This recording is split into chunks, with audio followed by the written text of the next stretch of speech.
Hello மக்களே, நான் உங்கள் சந்தியா ஃப்ரம் தூத்துக்குடி. அன்னைக்கு ஒரு நாள் எங்கள் அம்மா மார்க்கெட் போயிட்டு பாவக்காய் வாங்கிட்டு வந்திருந்தாங்க. எப்போவுமே பாவக்காவை கசப்பாகவே சாப்பிட்டு பழகிட்டோம் இல்லையா? இப்போ பாவக்காவை கொஞ்சம் டிஃப்ரெண்ட்டாக சாப்பிட்லான்னு சொல்லிட்டு பாவக்காவை ரவுண்டாக கட் பண்ணியாச்சு. அதுக்கப்புறம் அதில் கடலை மாவு, கார்ன்ஃப்ளவர் மாவு, தேவையான அளவுக்கு உப்பு, சில்லி பவுடர், குழம்பு மிளகாத்தூள் கொஞ்சம், இது எல்லாத்தையும் போட்டு கொஞ்சம் கொஞ்சமாக தண்ணி தெளித்து நல்ல மாவோட பாவக்காய் மிக்ஸ் பண்ணுற அளவுக்கு மிக்ஸ் பண்ணி வச்சுக்கலாம். அப்புறம் ஒரு கடாயில் எண்ணெய் ஊற்றி எண்ணெய் நல்லா ஹீட் ஆனதுமே நம்ம மிக்ஸ் பண்ணி வச்சிருக்கிற இந்த பாவக்காவை ஒன்றா எடுத்து பிரித்து போட்டுக்கோங்க. அப்புறம் மக்களே, நீங்களும் இந்த மாதிரி பாவக்காய் ஃப்ரை ட்ரை பண்ணி பார்த்துட்டு எப்படி இருந்துச்சுன்னு மறக்காம நம்ம கமெண்ட் செக்ஷனில் சொல்லிடுங்க. பாவக்காய் நல்லா ஃப்ரை ஆகிட்டு இருக்கும் போச்சுலே கொஞ்சமாக கருவேப்பிலை இலையும் உருவி போட்டுக்கலாம்.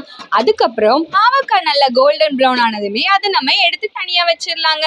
தயிர் சாதம், ரச சாதம், சாம்பார் சாதம் இந்த மாதிரி எல்லாத்துக்குமே சைட் டிஷ்க்கு அடிபொலியாக இருக்கும். ஏன் ஸ்நாக்ஸாக கூட சாப்பிட்லாம்.